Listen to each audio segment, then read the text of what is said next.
Lakini yote ya yote ifahamike kwa mimi ninavyofahamu. Ndio. Kwa kuandika tu hiyo hicho kitu ambacho umesema no reform labda no election. Sasa itatafsirika ni kosa kama utakuwa na lengo la kushawishi watu fulani kwenda kufanya jambo ambalo liko kinyume na sheria. Sika tuko sasa. Kwa sababu inawezekana mimi nikasema nikaandika kwenye ujumbe wangu labda maandishi tu mazuri, sawa? Tutafahamiana. Neno tu hivyo tutafahamiana hilo tu. Sasa ichukuliwe neno tutafahamiana. Sawa?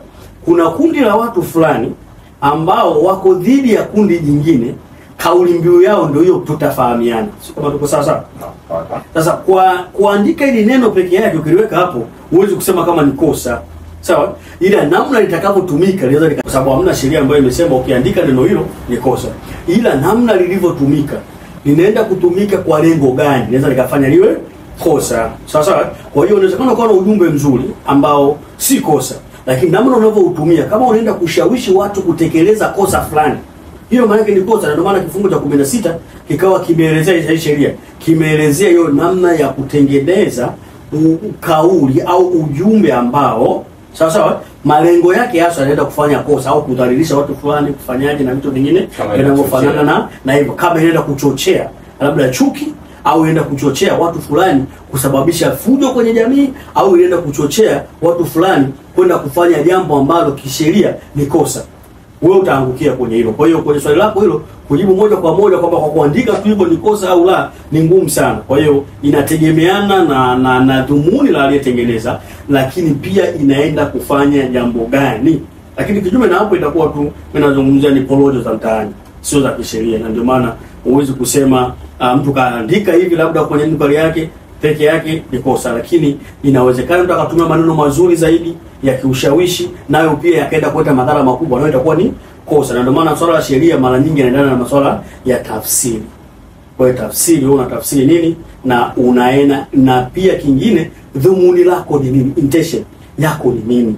Sika tuko sawa? Intention ya mwandishi wewe. Yes, ni nini? Sasa hilo ni masuala ya kiupelelezi ambayo mtu akishafanya hivyo, wao watachunguza kwa wataona, lakini mimi kwa neno lenyewe tu kusema ni kosa nitakuwa siko sawa sawa. Sika tuko sawa?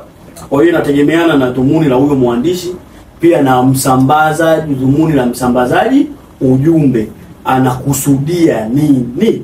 Kama anakusudia kwenda kufanya kosa, sawa, na wewe ukamsaidia kusambaza ili kufanya kosa hilo litekelezeke kiukweli, na umetumia mtandao, utakuwa unafanya kosa, na ukibainika kwa kweli utapata adhabu. Na ndio maana nikasema kuna makosa mengi, sio tu hilo. Sawa, kama kifungu cha 4 mpaka cha 29 kina makosa mpaka masuala ya kutuma maudhui ya sofa. Sawa, mfano masuala picha ambazo tumezisova zile za kikubwa tuseme.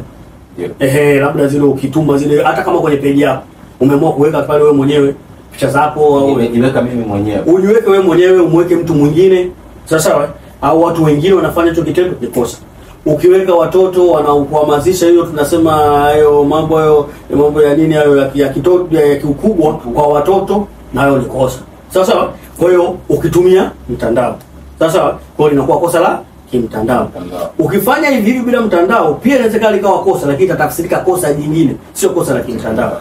Sawa. Na sawa la leo wewe bwana Emmanuel, mimi nikasema nikaona Emmanuel anakubalika zaidi digital. Alafu mimi nikatoka nikaenda sehemu nyingine nikasema mimi ndio Emmanuel wa digital.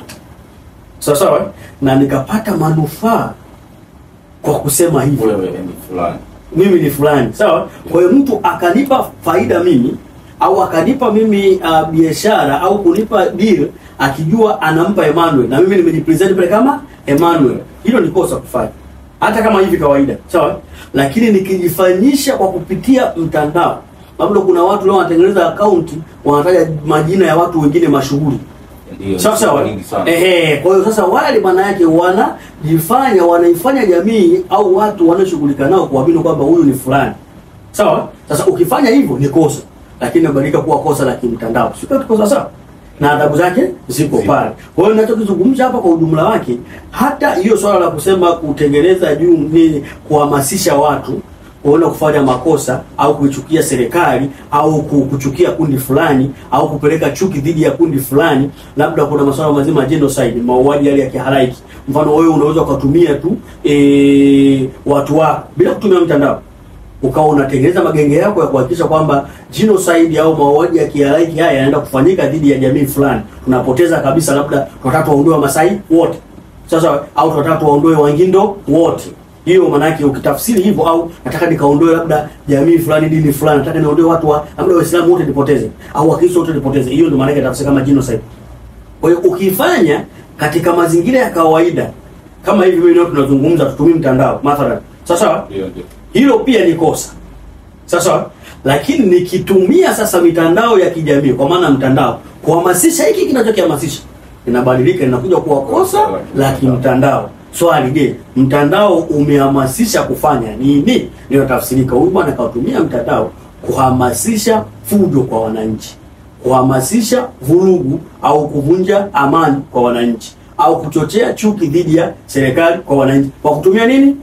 Mtandao. Itakuwa ni kosa la kimtandao. Lakini ukitumia njia zingine bado sio, kwa maana inakuwa sio kosa, litaendelea kuwa kosa, lakini kosa jingine hilo la kuchochea, lakini haliwezi kusema ni kosa la kimtandao. Ili kosa hilo la kimtandao, lazima matumizi yake au namna ya utendekaji wa kosa hilo itumie mtandao.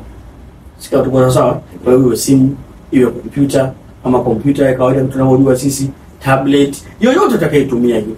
Sasa mfumo wote ambao utatafsirika kuwa ni mtandao, hilo ndio litakuwa kosa. Kwa hiyo sio kama nitakuwa nimekujibu vizuri kwenye lile swali lako la no reform no election ambao ulitolea mfano wake. Umelijibu. Sasa tuweke sawa.